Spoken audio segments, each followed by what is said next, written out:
And her goal is not in her. She's a diamond.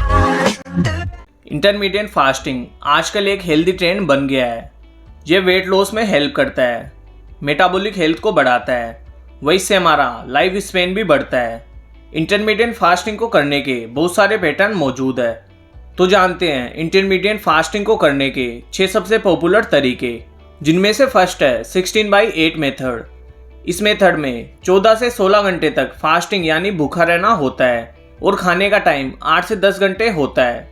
इस sitting window में आप 2 से 3 या ज़्यादा मील ले सकते हैं। इस मेथड को हम ऐसे समझ सकते हैं कि डिनर को जल्दी खाना है, वह डिनर के बाद कुछ भी नहीं खाना, वह सुबह ब्रेकफास्ट को स्किप करना है।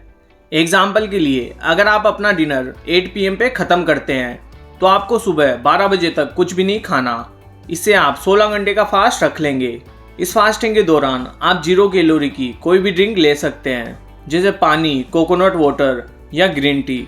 इसमें हमें ध्यान रखना है कि हम जब भी खाना खाएं तो हेल्दी खाना खाएं। अगर हम अनहेल्दी या जंक फूड खाते हैं तो यह फास्टिंग वर्क नहीं करेगी। सेकंड है 5/2 डाइट। इस फास्टिंग में आपको हफ्ते के 5 दिन नॉर्मल खाना खाना होता है, पर हफ्ते के 2 दिन आपको अपने कैलोरी इंटेक को 500 से 600 कैलोरी रखना है। इसे फास्ट डाइट भी कहते हैं। एग्जाम्पल के लिए आप हफ्ते में 5 दिन नॉर्मल खाना खा सकते हैं, सिर्फ मंडे और थर्सडे को छोड़कर। इन 2 दिनों में आपको 250 से 300 कैलोरी के 2 छोटे छोटे मील लेने हैं। थर्ड है ईट स्टॉप ईट।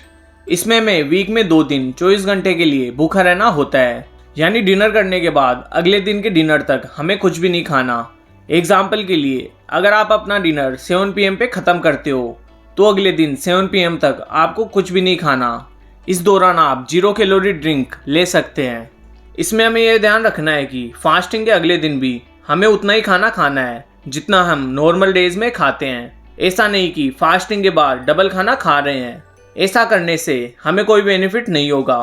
फोर्थ है अल्टरनेट डे फास्टिंग। इसमें आपको हर एक दिन के बाद फास्टिंग करना होता है, यानी अगर आपने मंडे को खाना खाया है तो ट्यूसडे को कुछ भी नहीं खाना, फिर वेडनेसडे को फिर से खाना खा सकते हैं। इस फास्टिंग के मेथड को फॉलो करने में आपको स्टार्टिंग में थोड़ी दिक्कत हो सकती है। फिफ्थ है द वॉरियर डाइट। इस मेथड में आपको नाइट में एक टाइम बड़ा मील खाना होता है और पूरे दिन आपको कम मात्रा में फ्रूट्स और वेजिटेबल्स खाने होते हैं। यह फास्टिंग का एक बहुत पॉपुलर तरीका है। सिक्स्थ है स्पॉन्टेनियस मील स्किपिंग। इस मेथड में आप वीक में कभी भी मील को स्किप कर सकते हैं। जब भी आप फील करें कि आज भूख नहीं है तो उस मील को स्किप कर दें। और अगर आप ट्रेवल कर रहे हैं और कुछ अच्छा खाने को नहीं मिल रहा है तो आप उस मील को स्किप कर दें। बस इस बात का ध्यान रखें कि बाद के दूसरे मील्स में आप हेल्दी खाएं। तो ये थे इंटरमीडिएट फास्टिंग के 6 पॉपुलर मेथड्स। आप इनमें से कोई भी मेथड यूज़ कर सकते हैं, जो भी आपको सूटेबल लगे। Thanks for watching.